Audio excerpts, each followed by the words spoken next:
Olá, muito boa tarde. Estamos no canal Nova Era em Regeneração. Hoje vamos estudar aqui o Livro dos Mensageiros, o capítulo 40. Dentre também, muito rapidamente, iremos estudar o primeiro capítulo, ao iniciar o estudo, do primeiro capítulo do livro dos Médios. E penso que durante o mês de dezembro ou início de janeiro, depende da possibilidade que os espíritos me facultem, iremos começar semanalmente um dia para fazer o estudo.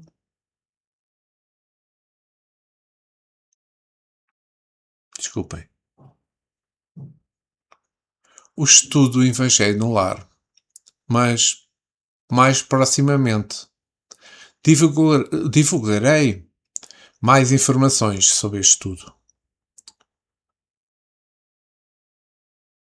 Antes de começar o estudo do Livro dos Mensageiros, quero pedir ao nosso Mestre Jesus, ao nosso amigo espiritual, ao nosso guia espiritual, ao mentor deste trabalho, aos nossos guias, aos amigos espirituais e todos aqueles que irão assistir, para que tenhamos a paz, o amor, o discernimento durante este estudo. Obrigado, Jesus, e que assim seja. Então, vamos iniciar, propriamente, o estudo do Livro dos Mensageiros pelo Espírito André Luís, psicografado por Francisco Cândido Xavier. Hoje vamos estudar o capítulo 40, Rumo ao Campo. Vou começar a ler o texto, este capítulo 40. Quase todos os servidores espirituais puseram-se a caminho de tarefas variadas. Somente alguns amigos permaneciam na residência de Dona Isabel, em missão de auxílio e de vigilância.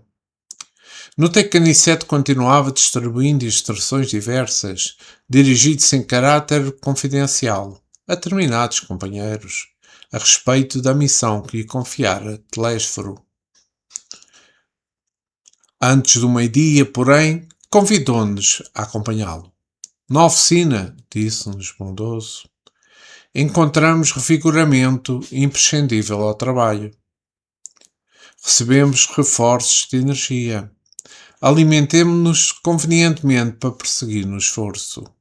Mas convenhamos que, para muitos de nós, a noite representa uma série de atividades longas, exaustivas. Necessitamos de algum descanso.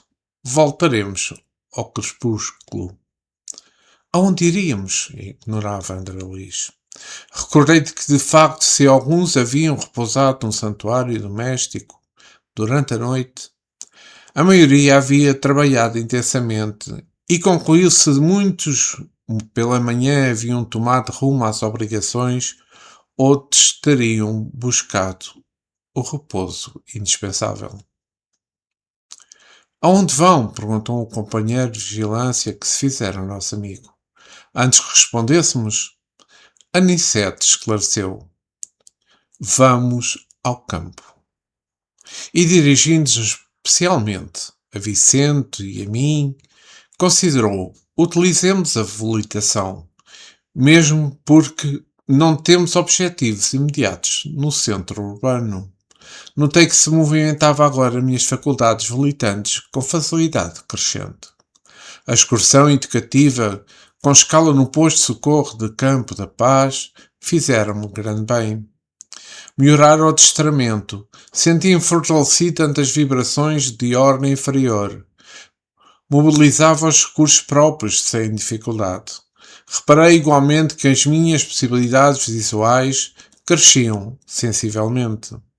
Folitando não observava até então o que agora verificava, extremamente surpreendido. Dantes via somente os homens, os animais, os veículos, os edifícios, chumbados ao solo.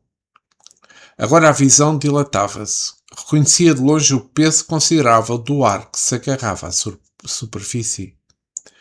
Tive a impressão de que nadávamos em zona em alta zona, perdão, do mar de oxigênio, vendo em baixo as algas turvas. Enormes quantidades de irmãos nossos se arrastarem pesadamente, metidos em escafandros muito densos, no fundo, ludosos do oceano. E aqui vou parar o texto para fazer um pequeno comentário que eu acho que é importante. É que vejamos. Esta parte que li, o Vicente, o André Luís, o Aniceto, depois do trabalho que efetuaram na casa de Dona Isabel, volitaram para o campo, como ensinou o Aniceto. Eles vão para o campo procurar um lugar de descanso. Uma metáfora de André Luís. Estas são suas palavras como volitando sobre a superfície, como que sobre um oceano, aonde via irmãos arrastando-se em escafandros pesados no fundo do oceano. Peço imensa desculpa.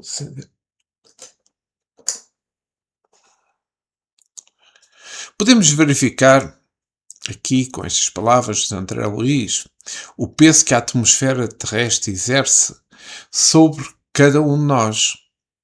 A atmosfera terrestre não é sentida como um peso físico sobre nós encarnados, pois somos protegidos, digamos assim, por uma atmosfera fluídica que é pessoal de cada um, que é o perispírito. No entanto, a atmosfera não é usada para descrever o meio espiritual. E a pressão dessa atmosfera, tanto física quanto espiritual, sobre o indivíduo está ligada ao seu nível vibratório e ao seu estado de pensamento. Mas a realidade, no fundo, é que limita a nossa capacidade de movimentação. Eu achei interessante ler aqui uma parte da Gênesis, os milagres segundo o Espiritismo, capítulo 14, os fluidos, perdão. Na primeira parte se fala sobre a natureza e propriedade dos fluidos, formação e propriedade do perispírito, ponto 10. Eu vou ler. A camada de fluidos espirituais que cerca a Terra se pode comparar às camadas inferiores da atmosfera, mais pesadas, mais compactas, menos puras do que as camadas superiores. Não são homogéneos esses fluidos. São uma mistura de moléculas de diversas qualidades, entre as quais necessariamente se encontram as moléculas alimentares que lhes formam a base, porém mais ou menos alteradas. Os efeitos que esses fluidos produzem estarão na razão da soma das partes puras que eles se encerram. Tal como comparação, o álcool que é retido ou misturado em diversas proporções com a água e com outras substâncias, o seu peso específico automaticamente aumenta.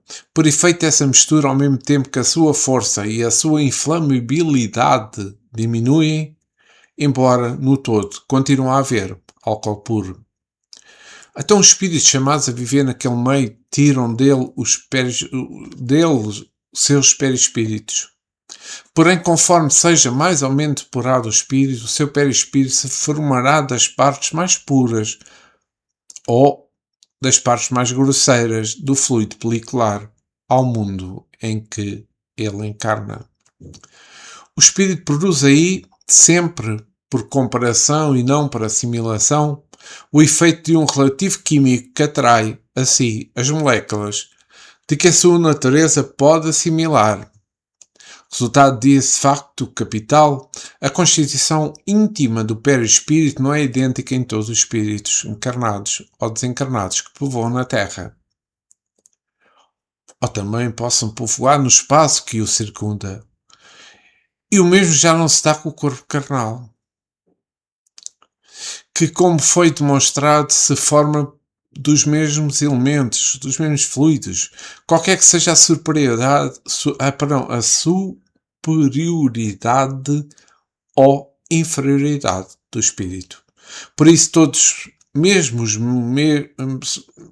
todos são os mesmos os efeitos que o corpo produz, semelhantes às necessidades ao passo que diferem em tudo o que respeita ao perispírito. Também resulta que o evolutório perispírito de um espírito se modifica com o progresso moral, que este realiza em cada encarnação. Embora ele encarne no mesmo meio que os espíritos superiores encarnam excepcionalmente em missão, no mundo inferior tem perispíritos menos grosseiros do que os dos indígenas deste mundo. Isto só demonstra da importância que nós podemos estar neste mundo, onde a atmosfera pode estar muito pesada, onde a atmosfera pode ser muito densa e estar-nos a influenciar ou a tentar influenciar. Mas se nós fizermos a nossa reforma íntima, se nós temos pensamentos de amor em Deus, de amor em Jesus, de fé, de bem para todos aqueles que nos rodeiam, essa atmosfera pesada não nos influi. Absolutamente não nos influi. Mas esse trabalho depende de cada um de nós. Depende daquilo que nós queremos fazer na encarnação em que nos encontremos. Vou continuar com o nosso texto. Estão vendo aquelas manchas escuras na via pública? Indagava o nosso orientador, percebendo-nos a estranheza e o desejo de aprender, cada vez mais. Como não soubéssemos definir com exatidão, prosseguia explicando. São nuvens de bactérias variadas. Flutuam quase sempre também em grupos compactos, obedecendo ao princípio das afinidades. Reparem naqueles arabescos de sombra e indicam-nos certos edifícios e certas religiões citadinas. Observem os grandes núcleos paracentos ou completamente obscuros. São zonas de matéria mental inferior, matéria que é expelida incessantemente por certa classe de pessoas. Se demorarmos nas nossas investigações, veremos igualmente os monstros que se arrastam nos passos das criaturas, atraídos por elas mesmas. Eu vou parar aqui o texto, porque acho que é bom nós falarmos aqui um pouco.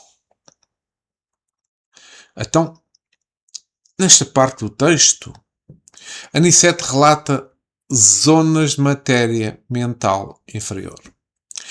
E nós sabemos que a matéria mental inferior refere-se à parte do corpo mental ligada às sensações, ligada às percepções do corpo físico. Utilizamos os 5 sentidos para formar ideias. Utilizamos os 5 sentidos para formar pensamentos. E pensamentos mais grosseiros, comuns em mundos de evolução inferior. Essa matéria mental inferior é caracterizada pela sua ligação com o mundo material, sendo mais instintiva e menos elevada que a matéria mental superior que lida com os arquétipos universais. Ou seja, a matéria mental inferior está diretamente relacionada com o que percebemos através dos 5 sentidos do corpo físico. É através dela que o indivíduo elabora e dá forma às ideias com base nas percepções sensoriais. Ela está associada aos mundos de menor desenvolvimento moral e menor desenvolvimento espiritual, onde os instintos e a matéria têm mais influência sobre a vida dos seres. A matéria mental superior, em contraste, lida com o pensamento abstrato e as verdades universais, sem interferência imediata dos sentidos físicos. A evolução espiritual implica aprimoramento a matéria A evolução espiritual implica aprimorar a matéria mental inferior, elevando-a e fortalecendo a matéria mental superior, para que o pensamento se torne mais refinado e menos preso às necessidades materiais. Aniceto fala de monstros, que são espíritos ainda muito inferiores. E recorda a frase: são nuvens de bactérias. Flutuam quase sempre também em grupos compactos, obedecendo aos princípios das afinidades, onde se escreve a absorção de nuvens de espíritos que se agregam por afinidade, interpretadas metaforicamente como bactérias em grupos compactos. Esta metáfora, as nuvens de bactérias variadas, são uma analogia utilizada para descrever as aglomerações de espíritos com vibrações e pensamentos semelhantes. A ideia é que flutuam em grupos compactos, obedecendo a princípios de afinidade, isso significa que espíritos com interesses, pensamentos ou estados vibracionais parecidos se unem, formando nuvens ou massas de espíritos. Essa descrição ajuda-nos a entender como os espíritos se organizam no plano espiritual, não por imposição hierárquica, mas pela atração natural entre as almas que se assemelham. Portanto, a frase que eu li não se refere a bactérias biológicas reais, mas a uma linguagem figurada dentro de uma obra espírita para descrever a organização do mundo espiritual, que todos nós já temos esse conhecimento. Vou continuar a ler o texto. Imprimindo grave inflexão às palavras, considerou: tanto assalta o homem a nuvem de bactérias destruidoras da vida física, quanto às formas caprichosas das sombras que ameaçam o equilíbrio mental. Como veem, o orai e vigiai do Evangelho tem profunda importância em qualquer situação e a qualquer tempo. Somente os homens de mentalidade positiva, na esfera da espiritualidade superior, conseguem sobrepor-se às influências múltiplas de natureza menos digna. Eu aqui também achei interessante, aqui uma parte,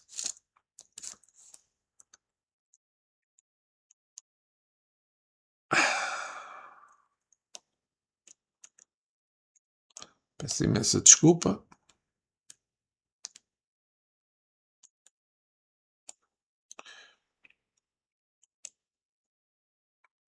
Aqui eu saltei isto. Ou seja, então, de uma forma direta, Vicente relembra o orai e vigiai nos nossos pensamentos. É que assim evita-se a tomada de posse do nosso perispírito por parte das forças negativas que ele se refere. Então, como as bactérias são um problema para a saúde física, essas nuvens que a Aniceto se refere também o são, mas para a saúde moral ou mental. O exemplo disso é o facto de nos sentirmos bem, felizes, confiantes e deslocar-nos a um lugar da atmosfera pesada e logo a angústia aparece. O medo, o desânimo toma conta de nós. Mas logo não nos podemos afastar que o ambiente exerce sobre nós uma força imensa, de bem ou de mal, que sejam por encarnados ou desencarnados. É fundamental elevar a própria vibração, através dos pensamentos positivos, através da oração na prática do bem, ao mesmo tempo em que se utiliza a proteção energética. Isso inclui afastar-se das influências negativas, cultivar a caridade e o perdão e recorrer às práticas como banho de ervas, visualização da luz protetora e também o estudo do Evangelho. Vamos então continuar com o nosso texto. Interessado, contudo, em maior esclarecimento, perguntei: mas a matéria mental emitida pelo homem inferior tem vida própria como o núcleo do corpúsculos microscópicos de que se originam as enfermidades corporais? O mentor generoso sorriu singularmente e acrescentou: como não?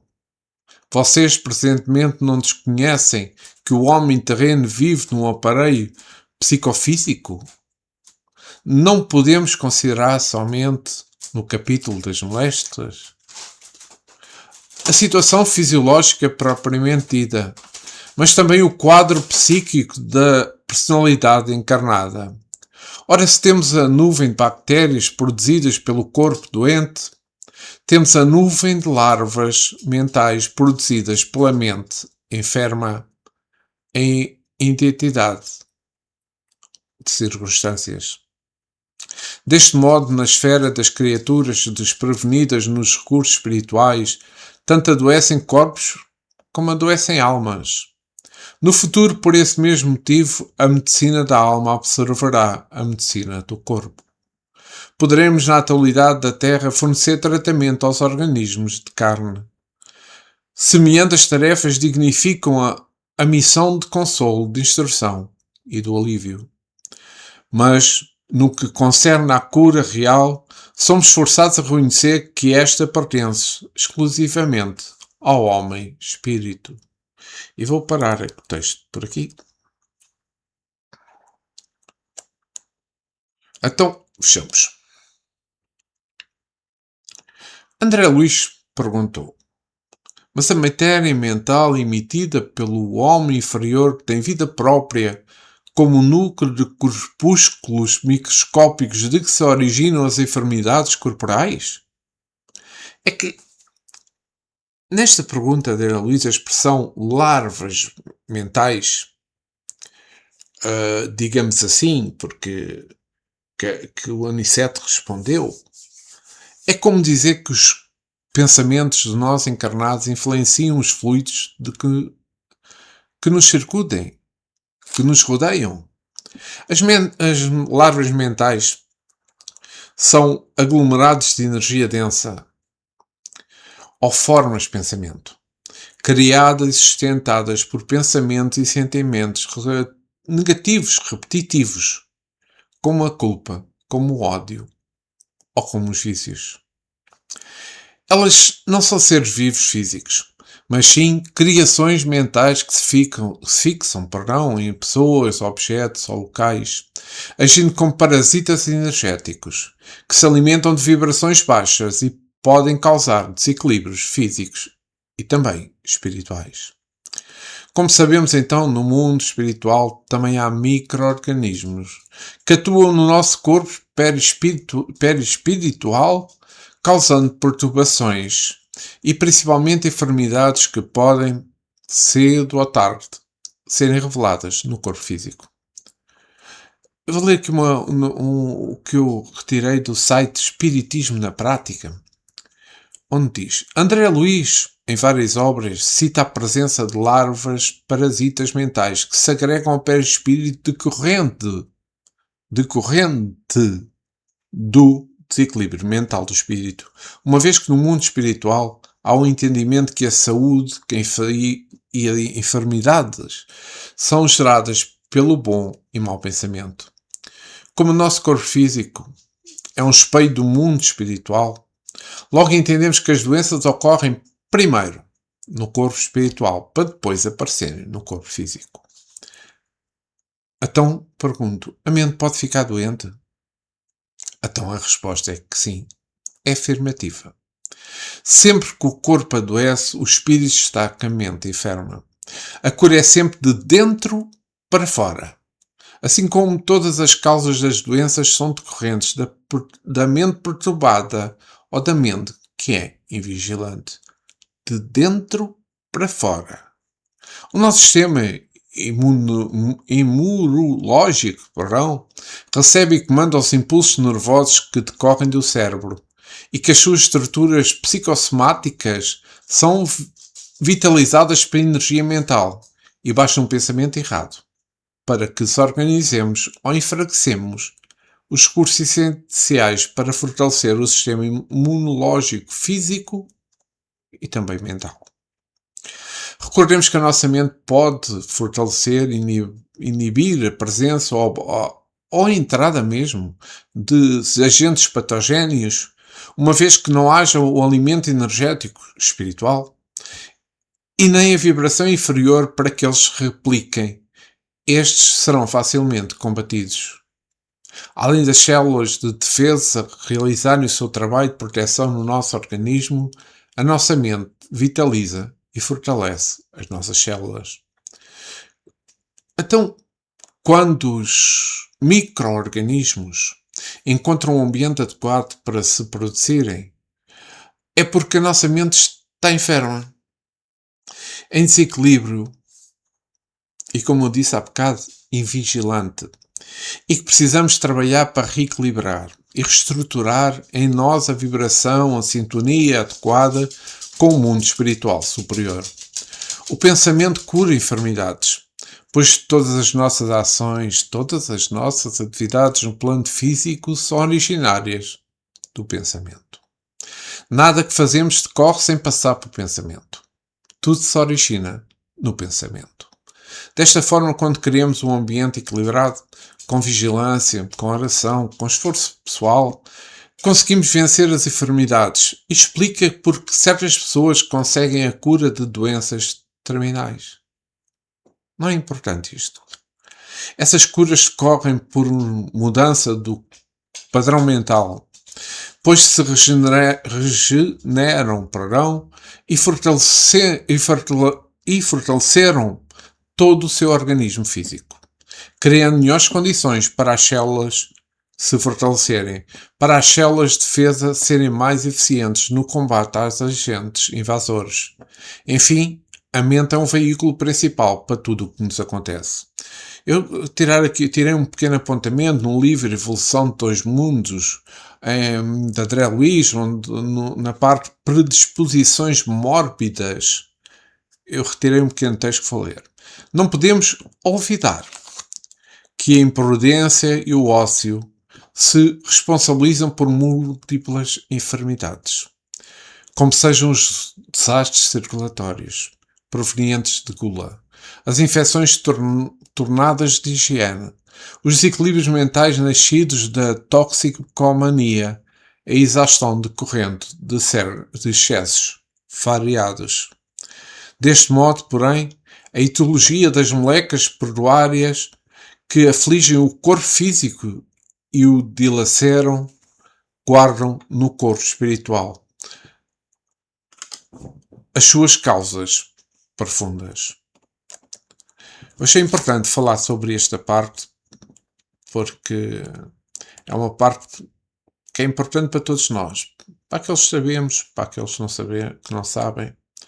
Mas é importante sempre recordar da importância do orar e vigiar. Vou então continuar com o nosso texto. Deus meu, exclamou Vicente espantado. A que perigo está submetido o homem comum? Por isso, tornou o inseto cuidadoso as suas palavras, a existência terrestre é uma gloriosa oportunidade para os que se interessam pelo conhecimento e elevação de si mesmos.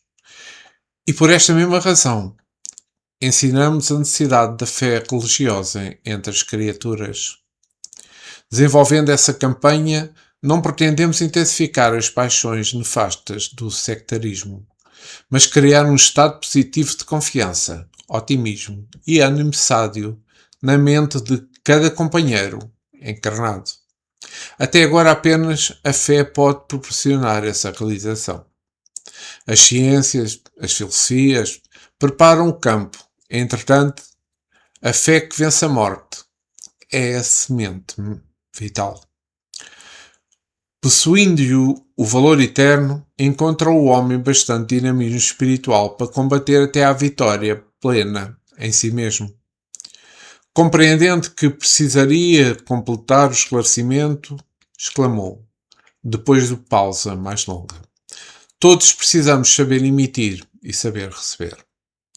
Para alcançarem a posição de equilíbrio neste mister, empenham-se os homens encarnados e nós mesmos na luta incessante. E já conhecemos alguma coisa da eternidade É preciso não esquecermos que toda a queda prejudica a realização e todo esforço nobre ajuda sempre. As explicações recebidas não poderiam ser mais claras. A visão, porém, de ruas repletas de pontes sombrios a deslocarem vagarosos, atingindo homens e máquinas nas vias públicas, assombrava-me. Sequioso de ensinamentos, tornei ao assunto. A lição para mim teve valores incalculáveis. E quando penso no alto poder reprodutivo da flora microbiana, Aniceto, contudo, não me deixou terminar. Conhecendo de antemão a minha pergunta natural, cortou-se a frase exclamando: Sim, André, se não fosse o poder muitas vezes da luz solar, casada ao magnetismo terrestre, poder esse que destrói intensamente para selecionar as manifestações da vida na esfera da crosta, a flora microbiana de ordem inferior não teria permitido a existência de um homem só na superfície do globo. Por esta razão, o solo e as plantas estão de princípios curativos e princípios transformadores. Eu vou parar por aqui. Então, falar um pouco, resumindo um pouco esta parte que li agora, a frase: ensinamos a necessidade da fé religiosa entre as criaturas humanas. Nós sabemos, do Espiritismo, a necessidade da fé religiosa é ensinada para cultivar a confiança, o otimismo, o ânimo sadio nas pessoas. Não para intensificar paixões sectárias, mas para oferecer o apoio moral e o apoio espiritual diante das adversidades que todos nós encontramos na vida para a nossa evolução pessoal. Aqui eu falo de consolo e de esperança. É que no mundo de provas e expiações, a fé oferece conforto e certeza de um futuro melhor, dissipando o medo e dissipando o desânimo. Então, a força necessária para o progresso.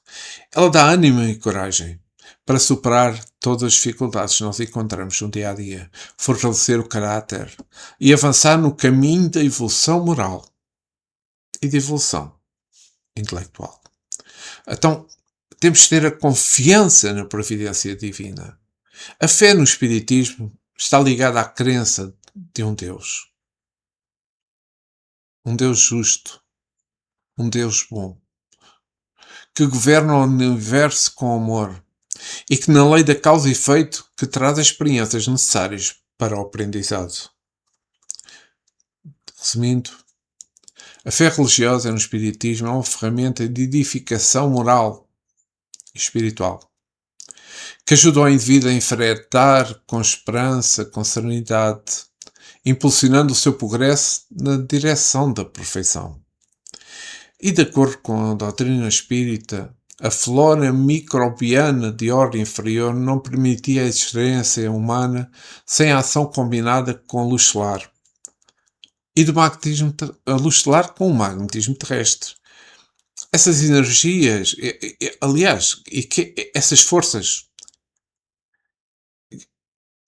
são, como é que é dizer,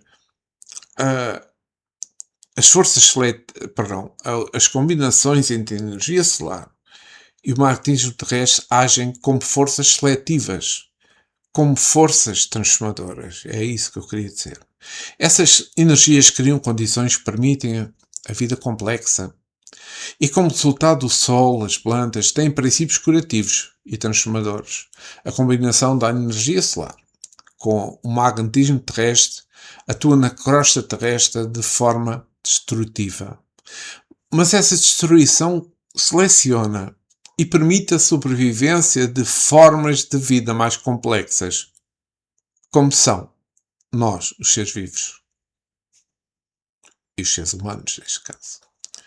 Sem essa ação, combinados micróbios de menor ordem, de ordem mais baixa, proliferariam e expediariam a existência do homem.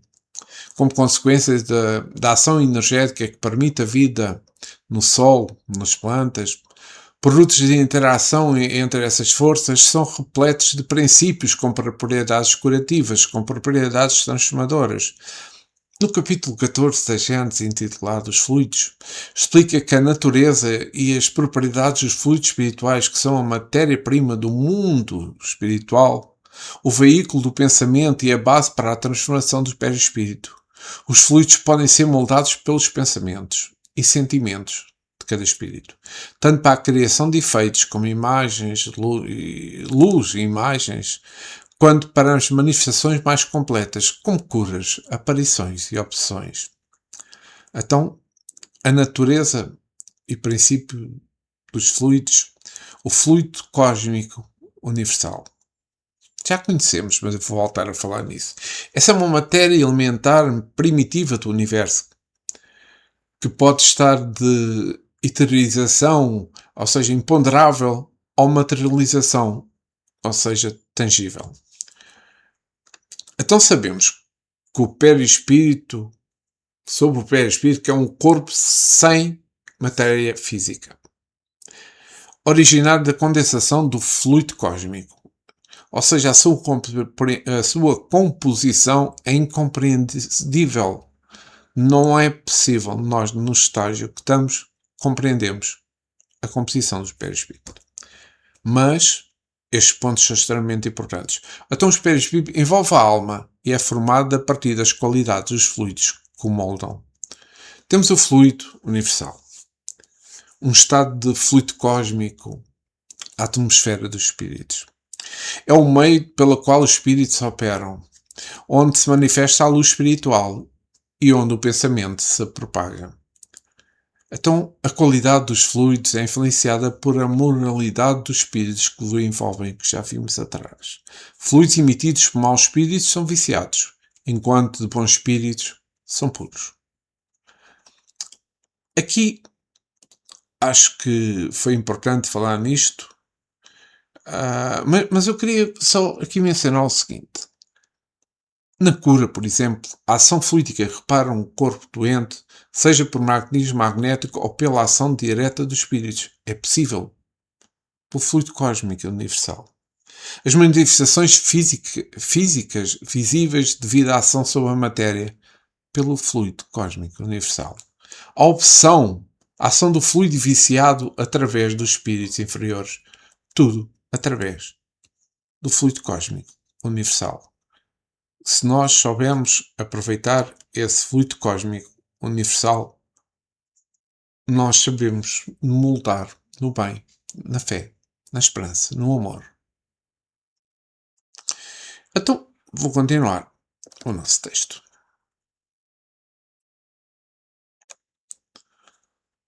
E abanando significativamente a cabeça, concluí. Nada obstante esse poder imenso, recurso divino, enquanto os homens herdeiros de Deus cultivarem o campo inferior da vida, haverá também criações inferiores, em número bastante para a batalha sem tréguas, de que devem ganhar os valores legítimos da evolução. Então, a frase, e chegamos ao fim do nosso texto, mas vou fazer um comentário interessante. A frase que eu li agora argumenta que mesmo com o poder divino, a existência de criações inferiores é garantida enquanto os humanos se ficarem ao lado material da vida. É que a nossa vida, o nosso dia-a-dia, são tantas as viciações, são tantas, como é que quer dizer, as criações inferiores que, se nós não tivermos cuidado, elas influenciam-nos muito diretamente, muito rapidamente. É isto o perigo do lado material da vida. Então, mas isto que eu disse agora ocorre porque o foco no campo inferior, ou seja, o mundo material, gera a necessidade de uma luta constante para ganhar os valores legítimos da evolução. Resumindo, a passagem sugere que a procura pela evolução espiritual não é possível através do conflito contínuo com os aspectos inferiores e materiais da existência. A frase recomeça: o poder imenso recurso divino, mas imediatamente contrasta com a continuidade das criações inferiores. Então, a causa da persistência das criações inferiores. A razão para a continuidade dessas criações inferiores é o facto dos homens, como herdeiros de Deus, continuarem a cultivar o campo inferior da vida, o campo material. Então, a existência dessas criações inferiores é vista como necessária para que haja uma batalha sem tréguas. Pensem bem. O objetivo dessa batalha é ganhar os valores legítimos da evolução. E é importante nós pensarmos nisso, é importante no que temos que mudar. Volto a frisar aquilo que o Aniceto disse: orai e vigiai. Pensemos nisso e logo vemos. Naquilo que fazemos no nosso dia-a-dia que precisamos mudar. Naquilo que nós temos pensamentos negativos, precisamos mudar. Para o nosso bem, para a nossa evolução. Então, vamos lá ver. Este capítulo 40, que acabámos de estudar, revela-nos a extensa assistência do plano superior neste plano físico. Então, um número infindável de servidores que trabalham na assistência dos encarnados e dos desencarnados. Vimos isso logo no princípio do capítulo. A quantidade de espíritos presos, a quantidade de espíritos perdidos, apegados às lembranças dolorosas, inclusivas dos géneros de morte a que se espalham pela terra, edifícios locais. Produzimos imensos resíduos, lixos, que, se não forem descartados e esterilizados, abrem espaço para ácaros, fungos, bactérias que contaminam o ar, a água e logo também a terra onde vivemos. André Luís, Vicente e também Aniceto deixam um posto de socorro. Então André Luís relata e observa uma matéria mental negativa, como nuvens de bactérias, larvas mentais, e que se formam no ambiente urbano e infectam a mente, comparando-os às bactérias do corpo físico. Aniceto explica a importância do poder da luz solar e do magnetismo terrestre na purificação do planeta e revela que o Sol, as plantas, contêm princípios curativos, enquanto os homens cultivam. Peço imensa desculpa. Enquanto os homens cultivam o plano inferior da vida, gerando criações inferiores. Então, os principais pontos no capítulo 40. Uma frase, a observação de larvas mentais. Aniceto, usando a sua habilitação, percebe no ar urbano aglomerações de matéria escura semelhantes às bactérias, que são, na verdade, larvas mentais produzidas por pensamentos inferiores. Analogia do corpo-mente. Aniceto compara as larvas mentais às bactérias do corpo. Assim como o corpo doente gera bactérias, a mente enferma de pensamentos negativos produz larvas mentais. Também o poder purificador da luz. Aniceto esclarece que a luz solar combina com o magnetismo terrestre. É um recurso divino, essencial para a vida na Terra, atuando intensamente na seleção e destruição da flora microbiana inferior. Ponto 4. Princípios curativos do Sol e das plantas. Aniceto realça que o Sol e as plantas estão repletos de princípios curativos e transformadores, que são uma dádiva divina. Aniceto também fala sobre a batalha entre o bem e o mal. Apesar do imenso poder purificador da natureza, Aniceto afirma que, enquanto os homens cultivarem o campo inferior da vida, haverá criações inferiores para serem superadas na batalha pela evolução. A importância da vigilância. Levei para o ponto final. É que este capítulo realça a recomendação de Jesus: orai e vigiai. E realça que é fundamental a conquista de valores espirituais, o equilíbrio do ser humano.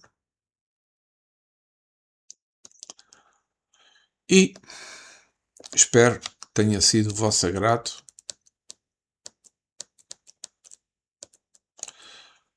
Este capítulo 40. Eu gostei imenso das lições que conseguimos,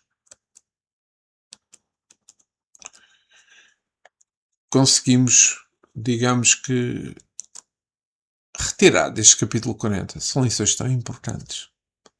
Tão importantes na nossa vida, tão importantes no nosso dia a dia, tão importantes para a nossa evolução espiritual, para a nossa evolução. Não se esqueçam disso.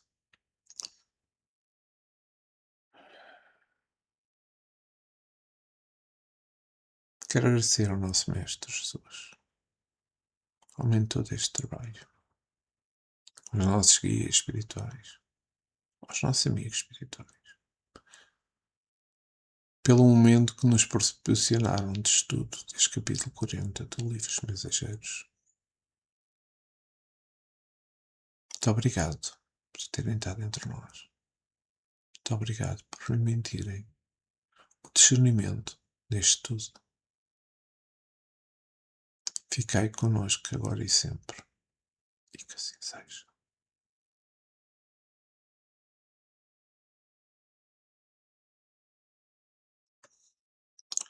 Obrigado por terem assistido ao estudo deste capítulo 40. Voltarei para a semana para o capítulo 41. Muita paz para todos vós.